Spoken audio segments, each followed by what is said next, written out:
Rusty Gold says, "Can Kyle and Brady coexist?" Well, my guy, you are a Great great segue. setup, man, because we're going to talk about Tom Brady. This one to me does have some legs to it. A lot of legs to it, actually. So this is one that's not going away. And I want to throw a couple things at you. So listening to Croc the other morning, he was talking about, he's not a breaking news guy, but he was talking to some high rollers in Vegas with some mutual friends with the 49ers or whatever. I don't know exactly, but they were talking about it and how it's a possibility. And then you listen to or reread what Brady said. He never used the word retirement. He never filed his papers to retire.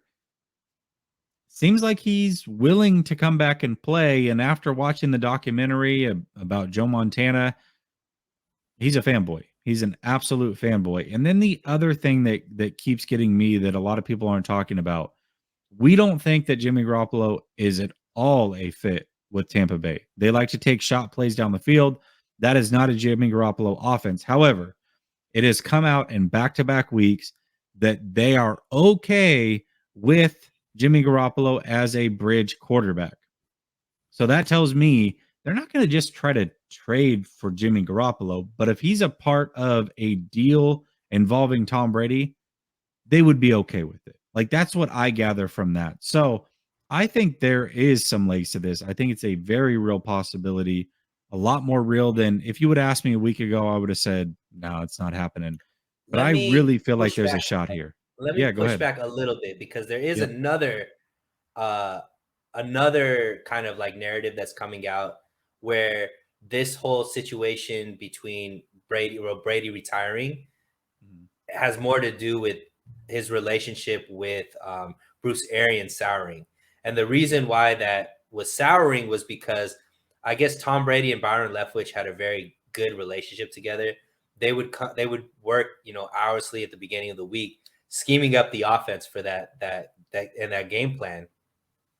And then what would happen was Bruce Arians would come in midweek when they're talking about installs and all this kind of stuff, and kind of veto some of the stuff that they were already planning. So what that tells me is okay, uh, the type of coach that Tom Brady is looking for is somebody who isn't going to be extremely hands on or isn't going to, I guess, uh, negate the stuff that he wants to do with the offense. Now, when you look at Kyle Shanahan, does he seem like somebody who's willing to relinquish any type of control when it comes to the offense? Right. And so it reminds me of who's the head coach that turned into the GM of the Boston Celtics? His name is something Danny smart. Ainge. No, no, Oh, no, no, no, no. no. You're talking about, yeah. No, the guy from Brad Stevens? Brad Stevens. Brad Stevens. There we That's the go. one. So Brad Stevens was the type of coach that when it came to people that were like the underdogs, he would be able to get the best out of them. Mhm. But when he had the ultimate talent like Kyrie and all this kind of stuff, they always like underperformed, right? And I wonder if Kyle Shanahan has the type of temperament, the personality, and the humility, I guess, to be able to work with a guy like Tom Brady, who knows that this is probably the last year, second to last year that he's playing. Is Tom Brady going to be go in there and be a yes man, or is he really going to want control over what he's doing? Because that kind of seems like what Tom Brady wants after he left New England. So where you say there's some real steam there, I really don't think that it would just make sense. I don't think Tom Brady could come to the 49ers and all of a sudden Kyle Shanahan gives up control that he's never given up ever in anything that we've seen, at least. Yeah, I think that that relationship would be interesting to say the least. But if the 49ers pursue, then Shanahan has to know that that's a part of it. Like he has to be willing to change things and work around it. Now, does that stop them from pursuing? Yeah, it definitely could. They've But already passed on him I once, right? yeah, they have. They have. They definitely have. And it would be bizarre to me, right? If this is the time that you don't pass on them. So let me get this straight. 2 years ago, when Tom Brady could have been had for nothing. Like you would have Right. just had to sign him, right? You wouldn't have to give up any capital. And he'd be replacing Jimmy G, who we know what Jimmy G is, and they should have known what Jimmy G was. You weren't willing to do it. But 2 years later, after you spend all this capital on a rookie quarterback, and you're going to have to trade something to give up to get Tom Brady, and he's 2 years older. Now, all of a sudden, you'd be willing to. That's the one thing that doesn't add up to me. That doesn't make a lot of sense because why would you backtrack at that type of clip? Like that's the only pause that I have. But I really do genuinely think that Tom Brady wants to play football still. I know that he would love to be a 49er. Now, are the 49ers and Shanahan willing to reciprocate that? That I don't know. But I think that's why I'm kind of 50-50 on this. I'm confident in the Tom Brady side of things. I'm just not confident in the 49er side of things. Yeah, I mean, and also, do we think that that Tom Brady has that LeBron in him, right? To like get his way out of a team and force himself onto another team, right? Is that how Tom Brady wants his legacy to take a hit, right? He's been the poster boy for the team, leader, all that kind of stuff. That kind of is a little bit of a grimy move, right? To force, say I'm retired, just to like force your way off of the team to get to a team that you want. I don't know. That's I guess it kind of it does he doesn't strike me as that type of person. It seems like This man he's was a ready. part of Deflategate and Spygate. I don't think he cares. Yeah, but I'm saying I do think he cares though, because he could have easily done that with New England and he chose not to, right? This is also the same guy that's been paid under his value for year after year after year to help the team get better. You know what I mean? All of those things, even if Spygate, Deflategate, cheating, all that kind of stuff, it was still to make the team better. It was still to win games. You know what I mean? So that's where I'm kind of like, he's the ultimate teammate. Can you really see him looking at Mike Evans and Chris Godwin and being like, I didn't want to play with you guys anymore. I wanted to go to the 49ers. Like, he doesn't seem like that guy to me. So that's also what we're saying. But he wants to go to the 49ers is he doesn't want to play with Mike Evans. He doesn't want to play with Gronk anymore. He doesn't want to play with Chris Godwin. And have you ever heard anybody think that way about Tom Brady before? They would have to start thinking that if he made this move. Yeah. I mean, I definitely agree with that. But at the same time, like like the Patriots was one thing because they drafted him. He spent so many years there, got close with the community and the fan base. Tampa Bay is a whole different animal. I mean, he was only here for a couple years and he won a Super Bowl. You're Mm-hmm. welcome. Now I'm leaving. Like, there's nothing that, you know what I mean? Like, he doesn't owe Tampa anything. And I feel like if it's a chance to play one season and retire with the 49ers, I think he would jump at that. I really do. And Tampa's not going to stop him. Like, this is not a Green Bay situation where Green Bay is not going to trade Aaron Rodgers to a rival. They owe him. He won them a championship. He did what he came to do. And if he wants to move on, then you oblige him. But I just, this one's hard for me because I think of all the scenarios, right? So let's say he comes. Let's live under that umbrella for a second. Yeah, go Okay. ahead.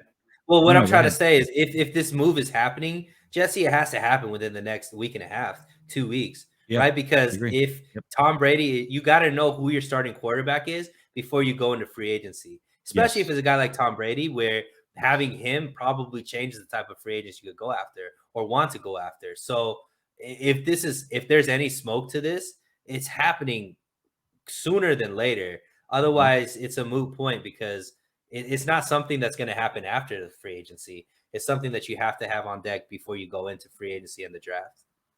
Absolutely. Yes, I agree with that. It's not a situation where he can say, "Hey, it's June. I'm ready to play. Get me on to San Francisco." Like that's not how that's going to work. You're Right. right about that, and I agree with that. But let's operate under the assumption that it happens. Okay. So I don't know what stresses me out more in thinking about this. Is it the fact that he comes and there's so much pressure on the team to win a Super Bowl and they don't win a Super Bowl? That would be terrible because Now you've stunted the growth of Trey Lance for one more year. He's now gone 3 years without playing football. Or they win it, which is fantastic, but he wants one more year. And now Trey Lance is sitting a fourth year. I don't know. I mean, I guess winning a ring is what it's all about, and you can't be scared to do so, but I just really like Trey Lance, man, and I want to see this kid play and I want to see him do great.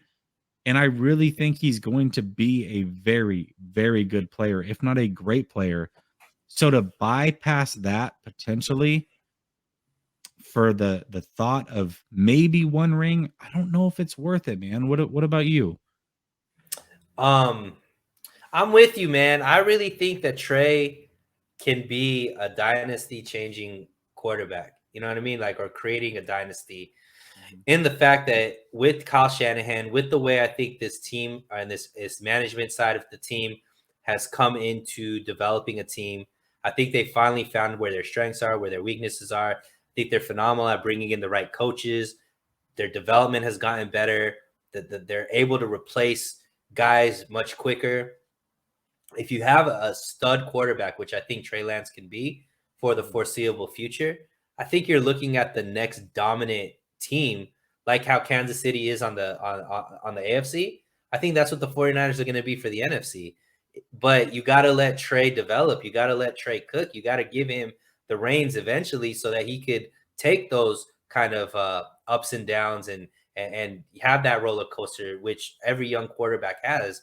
He needs to get that season out of his system, the couple seasons out of his system. And I just feel like all we're doing by talking about that is stunning his growth. And I think there's only so much you could learn from sitting behind quarterbacks, even the greatest like Tom Brady.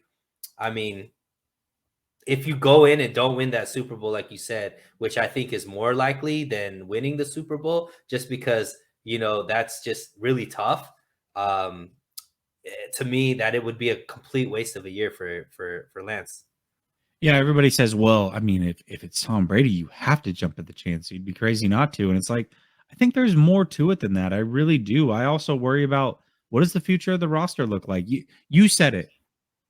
You indirectly said it. If you get Tom Brady, the type of free agents you go after changes. So that means what? You're going after a bunch of 1 year veteran type guys. Mhm. So then what? What happens next year? All of a sudden Brady retires and all these guys are gone and Lance is left with a crap roster? Is that really how we want to approach the future? To me, it's not as simple as, oh, if you can get Brady, go do it. Like I don't look at it that way. I think there's a lot that goes into it that people aren't factoring in. So, for me, I'm not saying don't get Brady. I just think that there's a lot that you have to think about if that's the move that you decide to make. That's me personally. Keith Murphy says, appreciate you, Keith. I'd like to know what they were smoking when they turned Brady away. Now, that's a different story. By the way, to watch film on Tom Brady and have everything at their disposal that they had, that's what baffles me because I watched, I don't know, 10 minutes of the broadcast view of that Tennessee Titans game that they lost, that the Patriots lost with Tom Brady.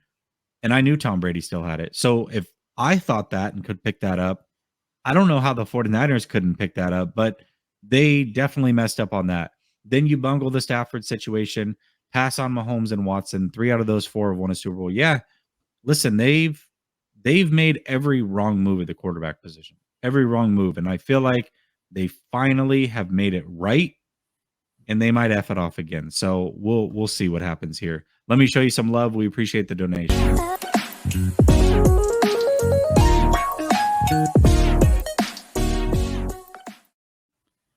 All right, let's talk about some players that are actually on the team since we've spent a good 42 minutes talking about other things. No, You had you don't get another to say super anything. chat. You had another super Did chat. I? Yeah, yeah, All yeah. right, I'll get to it. Keith again. Thank you, Keith. If Kyle fell in love with Trey the way that Andy Reid felt a lot of Mahomes, then have confidence. Andy made that pick and didn't look back. Yeah, you're right. Okay, that's the thing. I just don't feel like the 49ers ever had a plan. I had this argument with Jackhammer during, I don't know, it was probably like week 10. And we were talking about plans. I just felt like the 49ers never had a plan ever. What was the actual plan? go after every veteran quarterback. And then when you don't get him, okay, well, we're going to trade up to 3. Well, out of these guys, we like Trey Lance the best. That's cool. But then the day of the draft, we're still trying to trade for a veteran. I felt like the whole time Trey Lance was the backup plan, right? And I think it's going to work out for them as long as they develop him. But I just don't feel like he was the guy. I mean, again, Shanahan always likes veterans. He's never had patience with the rookies. You hear it when he talks about all rookies at all positions. So for me, I just felt like the plan was never there. And so if you jump ship again and go with Tom Brady, it just proves the point even more. You never had an actual plan at quarterback ever. You're just going to go with the next best thing that's the best you can get, and you'll constantly be moving on. I just think it's a really bad look to give up assets for Tom Brady on top of what you traded for Lance to sit him another year. I don't like that look at all. Yeah, I push back a little bit on the plan. I think the plan was to get a different quarterback into the room in that last year's draft class, knowing that draft class is a better draft class than where the 49ers are ever going to be. Like, that was the closest the 49ers were going to be able to get to a stud quarterback probably ever, with the way the team is right now. They're not picking in the top probably 25 for the next foreseeable future with the way that they built up this team and just the success that I believe they're going to have moving forward with Trey. So I think they looked at this year's draft class, and they looked at, what they've been as far as the draft, the quarterback room that they've had. And they were like, obviously first choice was, get a guy like Watson. Then what happened with the Watson thing, obviously that's unforeseeable for them. Then they're like, okay, sure. Matt Stafford, that was unforeseeable. Then, they go all in for this draft class, right? Because they knew that, whomever, the four or five quarterbacks, it was just a deep quarterback class. So they're like, let's be players in this draft class. Then what happened was a guy like Aaron Rodgers starts complaining about where he's at. You got to take a runner at that. So I think it's more just they were very nimble, knowing that the ultimate goal was we need to find our quarterback for the next 3 to 5 years or whatever it was. They definitely went they wanted a seasoned vet initially, but when all of those pins started falling, I think that you might be right by saying it was a backup plan kind of thing. I don't know if it was a backup plan as far as it just became plan A just because of all these other things that just were unforeseeable for them. Yeah, they've just been scrambling for so many years for a starting quarterback. It's just crazy to me. All right, let me play another one for you for the donation. Appreciate you, Keith.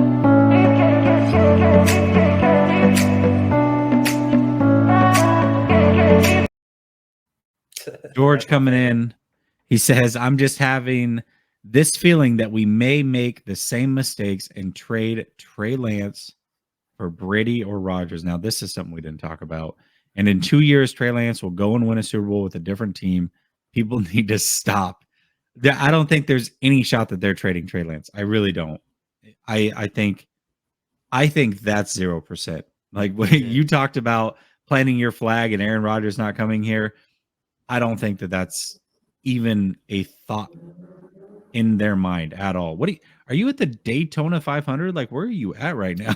Bruh, I'm in these streets, man. I'm in these streets. That's all you need to know. I can't be giving away too much about what's going on in these streets. Just know I'm in them. All right. If you hear pounding on the door and the screen goes black, we know what happened. It's all good. It's great.